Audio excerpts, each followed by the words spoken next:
अर्ज किया है एग्जाम में, क्वेश्चन सॉल्व करने में नहीं होगा कोई स्टूडेंट परेशान, क्योंकि मैं आज लाया हूँ क्वेश्चन सॉल्व करने का तरीका आसान। फिर से आपका स्वागत है द वेल गुरु में। और मैं आज आपको त्रिकोणमिति के बारे में पढ़ाऊंगा, बताऊंगा और हम लोग त्रिकोणमिति के बेसिक कॉन्सेप्ट को आज समझेंगे। तो आइए त्रिकोणमिति के बेसिक कॉन्सेप्ट को समझते हैं।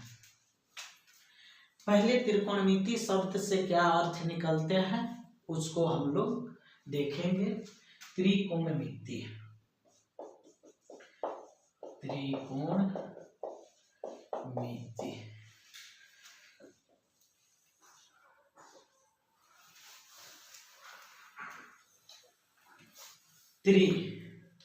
त्रि का अर्थ होता है तीन। त्रि का अर्थ होता है तीन। और कोण जो है अपने मूल रूप में रहता है। कोण का मतलब यहाँ पे कोण ही होगा। और मिति का मतलब होता है माप या मापना।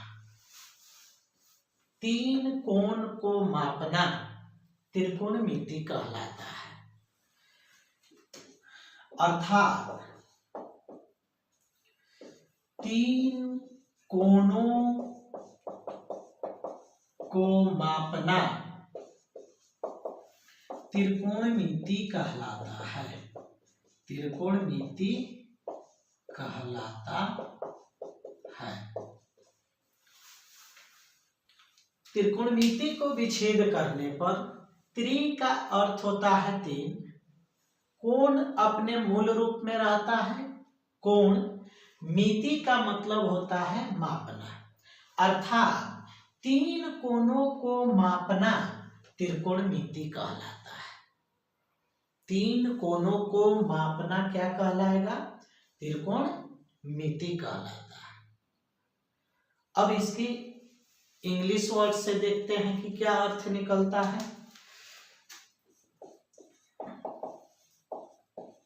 ट्रिग्नोमेट्री। ट्रिग्नोमेट्री से तीन ग्रीक वर्ड्स निकलते हैं। पहला होता है ट्राई, दूसरा होता है गॉन, तीसरा होता है मेट्रॉन।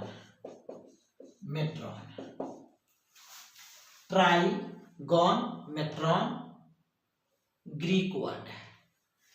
ट्राई का अर्थ होता है तीन। गॉन का मतलब होता है साइड यानी भुजा। और मेट्रॉन का अर्थ होता है यहाँ पे मेजर करना यानी मापना। अर्थात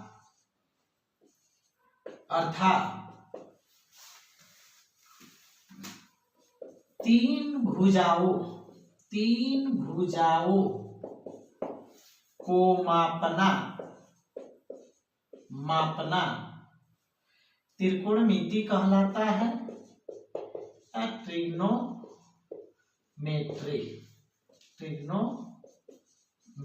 कहलाता है।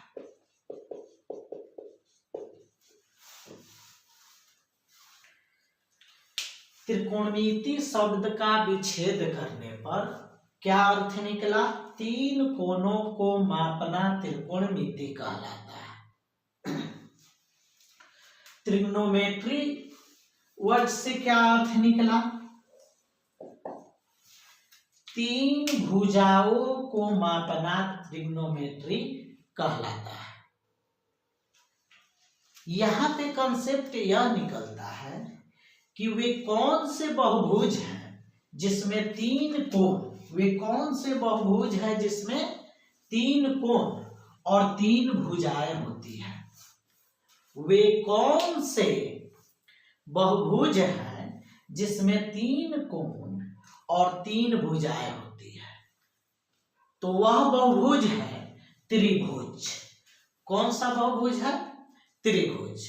त्रिभुज में तीन कोण और तीन क्या होते हैं? भुजाएं होती है। त्रिभुज में तीन कोण और तीन भुजाएं होती है।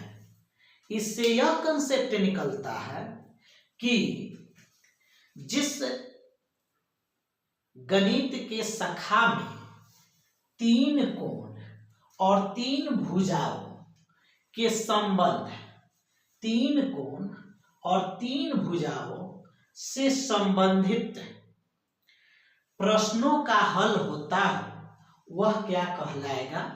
त्रिकोणमिति कहलाएगा। क्या कहलाएगा? त्रिकोणमिति। इसमें भी यह बात है कि 3 भुजा वाले अनेक प्रकार के त्रिभुज होते हैं, लेकिन यहाँ पे हम किस त्रिभुज के कोण और किस त्रिभुज के भुजा के बारे में पढ़ेंगे, जानेंगे, तो वह त्रिभुज है समकोण त्रिभुज। कौन सा त्रिभुज है? समकोण त्रिभुज। समकोण त्रिभुज यानी समकोण त्रिभुज के 3 कोणों और 3 भुजाओं से संबंधित प्रश्नों का हल हम लोग किस में करेंगे? त्रिकोणमिति में करेंगे। किस में करेंगे? त्रिकोणमिति में करेंगे। त्रिकोणमिति का अर्थ होता है, एक बार और, 3 कोणों को मापना तथा 3 भुजाओं को मापना। 3 कोणों को मापना तथा 3 भुजाओं को मापना क्या कहलाएगा? त्रिकोणमिति कहलाता है। समकोण त्रिभुज में कोण और भुजाओं की सहायता से समकोण त्रिभुज का ही अन्य कोण और अन्य भुजाओं को हम लोग ज्ञात करते हैं, और वह ज्ञात करने के लिए वह शाखा क्या है? वह त्रिकोणमिति है। त्रिकोणमिति का अर्थ आप इस वीडियो में जान गए। अगले वीडियो में आपको समकोण त्रिभुज के भुजाओं और कोणों से संबंधित कंसेप्ट को अपलोड किया जाएगा या बताया जाएगा। तो अगले वीडियो के लिए आप मेरे चैनल पे बने रहिए और साथ ही मेरे चैनल को लाइक, सब्सक्राइब, शेयर और कमेंट्स जरूर करें। अगर आपको इस वीडियो में कोई त्रुटि लगे या कोई कमी दिख रहा हो तो आप कमेंट में जरूर लिखें, ताकि मैं अपने त्रुटि का सुधार कर सकूं और बेहतर से बेहतर जो स्टडी पॉइंट यहाँ बना हुआ है उसको मैं बनाए रखूं। तो thanks for watching my video. Okay, bye bye.